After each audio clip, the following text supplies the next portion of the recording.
So when you think of the most important years in Buffalo Bills franchise history, does 1996 come to mind?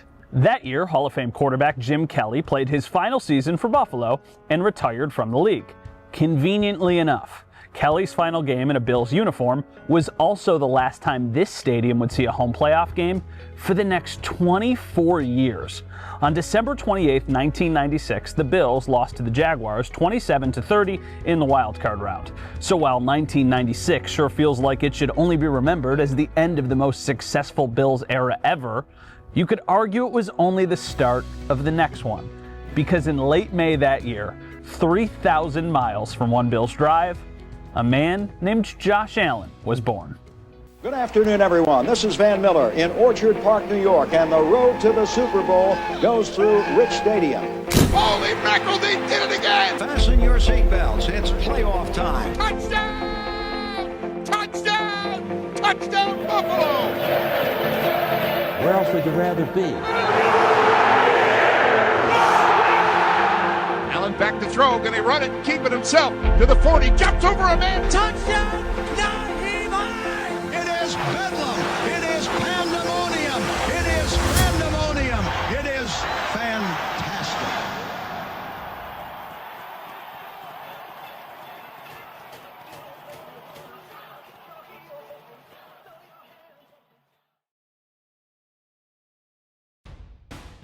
I'm forever thankful for the 9 years that I've played in this stadium consistently. This stadium has way more years than my 9, but these 9 years that I've had have been immaculate. They've been great. Hard to believe it's already been 9 years of Dion Dawkins in Buffalo. The beloved offensive lineman was drafted here as a second-round pick in 2017. To be a part of something great is dope.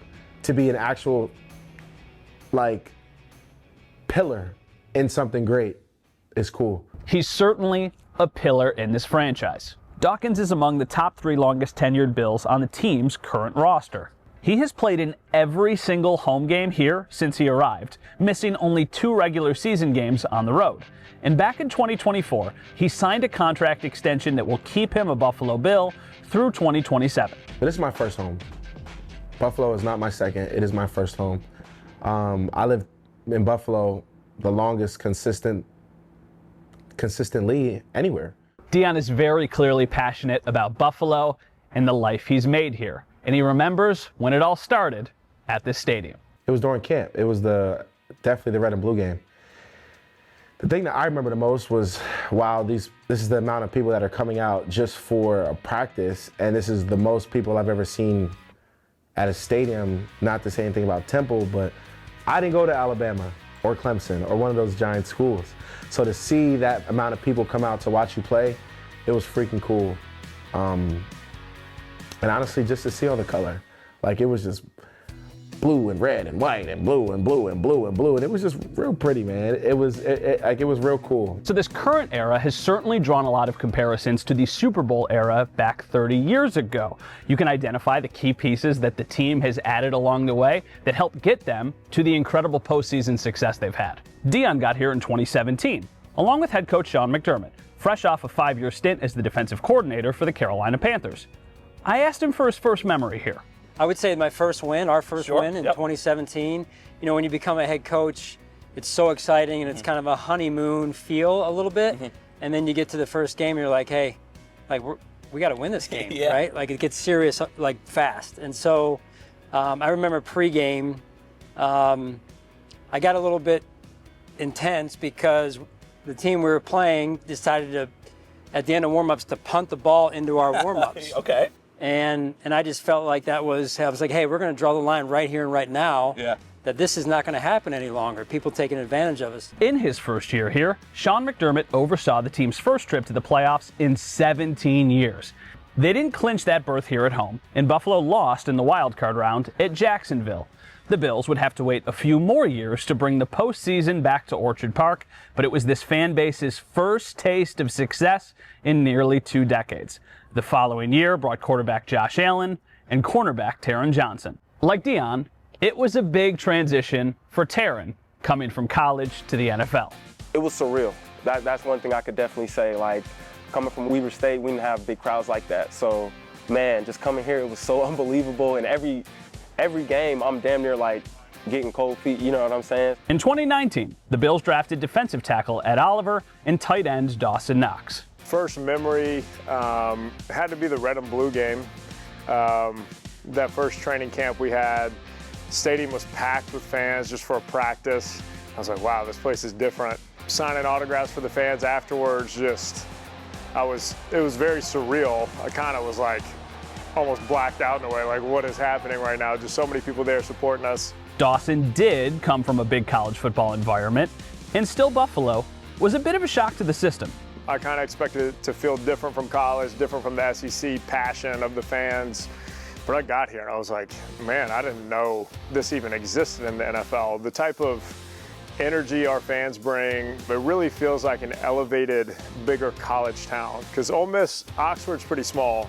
So if you take like 3 of those, put it up here in Buffalo, that's about how I'd compare it to it. It blew me away because I did not expect that type of energy, that type of passion from an NFL team. Between 2020 and 2022, names like Tyler Bass, Greg Rousseau, Spencer Brown, James Cook, and Khalil Shakir were drafted to Buffalo. And just like during the Super Bowl era, these recent teams have dominated inside this stadium.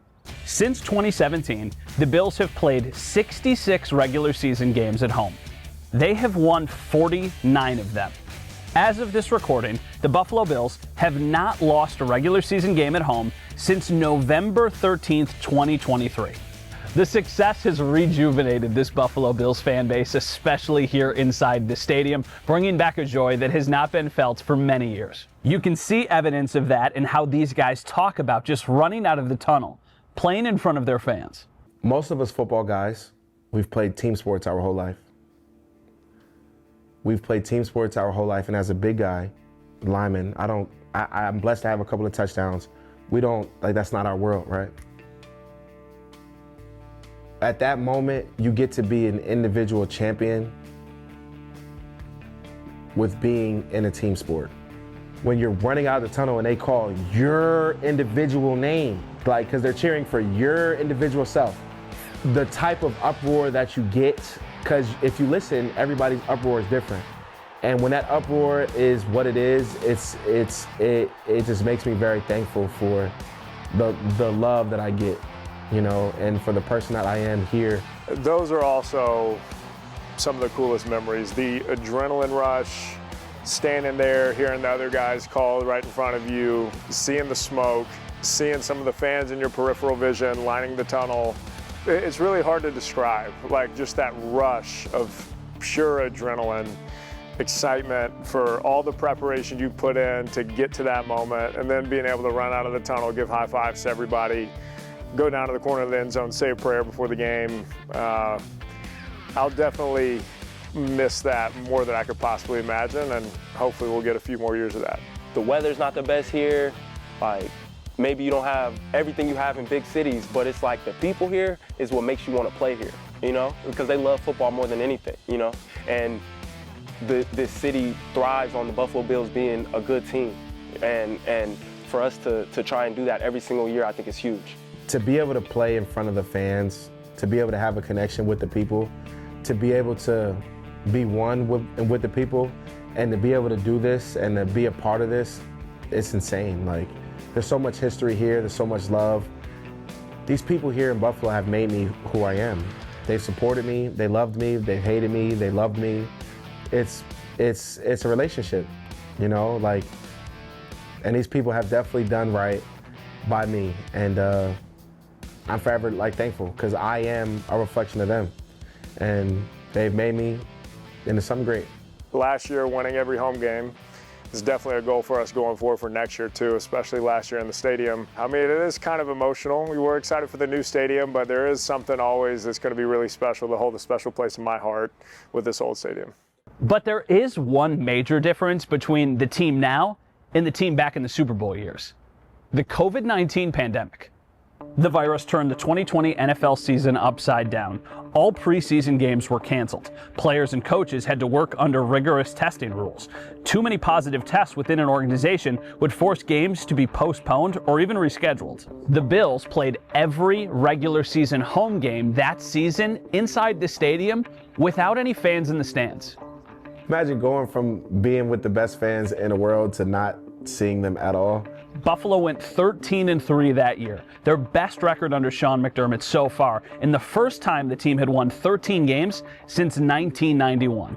Playing in the games where you can hear every call, you can hear every defensive call, you can hear every offensive call, you can hear every coach screaming, you can hear everything, and then us winning in that weird environment where it was like, we don't know how this is gonna go, we've never had this and before, this is unique, right? And we pulled through.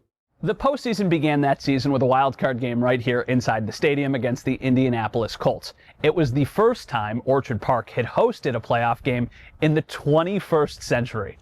I remember just wishing that the fans could get in and watch us, right? Hoping, and it was so weird. It was a different year for all of us, for the whole world. New York State made some exceptions to its COVID-19 rules. 6,700 fans were allowed inside. That's only 9% of Highmark's capacity. What do you remember about that game against the Colts? The Hail Mary. With 4 seconds to go in that game, the Bills were up 27-24. Colts quarterback Phillip Rivers attempted a Hail Mary pass down the field, but Bills safety Micah Hyde broke it up. A Buffalo victory. Only in Buffalo. Yeah. That only happens in Buffalo, right? It only happens in Buffalo where they're not allowed to watch us play, and then all of a sudden, like, it's like the gates open, and it's like we've got life again, you know, and we've got 6,000 people in there, however many it was, and it was like 60,000. They were representing everybody that was at home and couldn't come to the game. A week later, the Bills hosted the Baltimore Ravens inside the stadium for a divisional round matchup, and once again, there were only 6,700 fans allowed at the game. But you heard the head coach. It felt like 60,000. This fan base waited 24 years to see a home playoff game. A crowd with plenty of pent-up excitement, aggression, anxiety, frustration, just waiting for a moment to erupt. And they got their moment. Golly, I remember it being a very, very close game, back and forth. They were driving the ball down the field. We were able to drive the ball down the field. The Bills were up 10-3 with less than a minute left in the third quarter. The Ravens were knocking on Buffalo's door at the 9-yard line. Quarterback Lamar Jackson throws it into a crowded end zone, right into Taron Johnson's arms.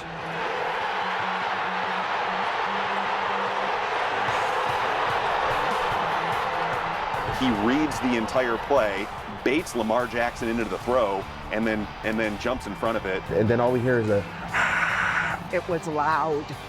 It was loud. All you see is 24 running. And then you see Trey White running. And they're running.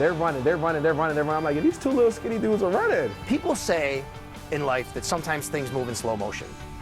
I never believed it, never experienced it until that moment. Taron Johnson running down the field for the interception of the pick six.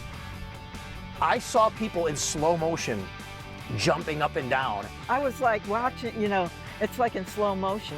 It's like he's going to run all the way. He's going to make it. At that point, like, I don't think that we sealed it, but it was like the momentum was stolen.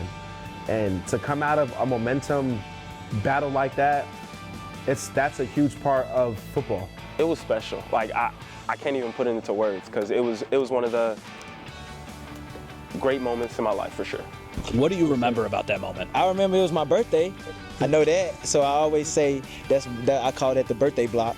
But I remember just Taron getting the ball, like we was in the cover two, and he did a great job of cheating and just reading the quarterback and breaking before the quarterback throw. And then he caught the ball, and I thought he was gonna go down. He stumbled a little bit, and then once I saw like we had the sideline free, only thing I was thinking was just like, don't let the quarterback catch him, don't let the quarterback hit him. So he did a good job of letting me sprint out in front of him and then just shield off the quarterback, and he did the rest. There's been a lot of history in that stadium, and for me to be able to make to me some good big plays in that stadium and then have a chance to do it in a different stadium that's representing the Bills, I think is huge. Taron Johnson's pick six against Lamar Jackson. I always say, I'm gonna get his jersey eventually. I always say he's the one that made my daughter cry. Because you raise your kids and you want them to be Bills fans. And I remember my older daughter especially saying to me at one point, like, it was probably like 2007, 2008. She's like, why do you cheer for this team every week when all they do is lose, or all they do is make you mad or upset, you know? And I remember telling her, because someday, you'll see, I promise, someday The law of averages guarantees that they will be good again, and you'll see what it's like, as a fan. During COVID, they had to watch the games with us because you couldn't go anywhere or do anything. So we were watching the games together, the four of us, and I think that's when the fandom kind of set in for both of them. Anyways, Taron Johnson returns that interception for a touchdown, and I look over, my daughter's crying, and at that point I was like, got her. Like the fandom is now her fandom. It's not mom and dad's fandom. It's her fandom. The memory of Taron Johnson's pick six against the Ravens during the 2020 playoffs will long outlive this stadium. This recent era of Buffalo Bills football has given this fan base moments that almost rival those legendary games from back in the 90s, like the comeback game or 51-3. The Bills-Colts snow game. I mean, that's it. That's all you have to say. Like December 10th, 2017. We had reported in the pregame meetings to the officials, to both teams, hey, yeah, the snow looks like it's coming, but not until sometime around half or after halftime. The call for weather was, maybe 2 inches, 3 maybe. I remember coming out for pregame, and it could have been a little flurry, and then going in, and then coming back out, and it was literally like you could not see nothing. You walk out of the locker room, down the tunnel, and I'm standing next to Paul Sortizio, one of our directors of security, and I'm like, it is coming down. Yeah. And he's been here, he's a Buffalonian. Yes. And I said to him, is this normal? And he said no, and we just kept walking. 5 minutes later, it was 1.5 feet of snow. It was like, wow, this is insane. The coaches in the press box had to come down out of the press box because they couldn't even see the field. It was a full team effort. I had a shovel. I went down and helped shovel the lines. We've got Joe Webb playing quarterback. Yep. He hits Deontay Thompson right on a big go ball in the snow. Yep. 2 basically, walk-on guys that just embrace that mindset that we had in 2017 of chip on our shoulder, blue collar, and we go and then I think LaShawn hits it off. That's the walk-off touchdown. Yeah, walks it off, and everyone's doing snow angels. It was an inside zone play to the left. Richie came down, I came down. LaShawn McCoy did his thing, and I don't know how he does what he does, but it seems like when the snow is on the ground, he flourishes. When I saw LaShawn McCoy cranking down the field, high-stepping through the snow, and then doing the angel, and the game was over in overtime, Coach can't be too mad. We won the game. Right? That's all that matters. Ooh, we got it done. And September 25th, 2011, the Bills erased a 21-point deficit to beat the Patriots, snapping a 15-game win streak for New England. That game will always stand out to me as one of my favorite games to cover because it was absolutely bonkers in that stadium. And then there's January 15th, 2022. The perfect game against the New England Patriots. A wild card playoff game against the Patriots.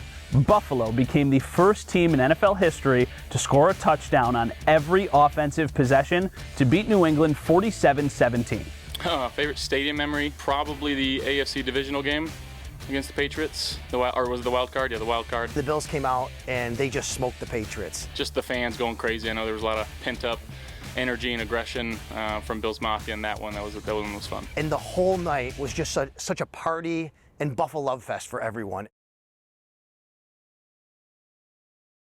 I hear so many times and so many different stories of, when you guys win, we all have a good week of work. Playing in a city like Buffalo is not easy, where life truly revolves around this team and their success. But the players we talk to and their head coach say that's also what sets this place apart.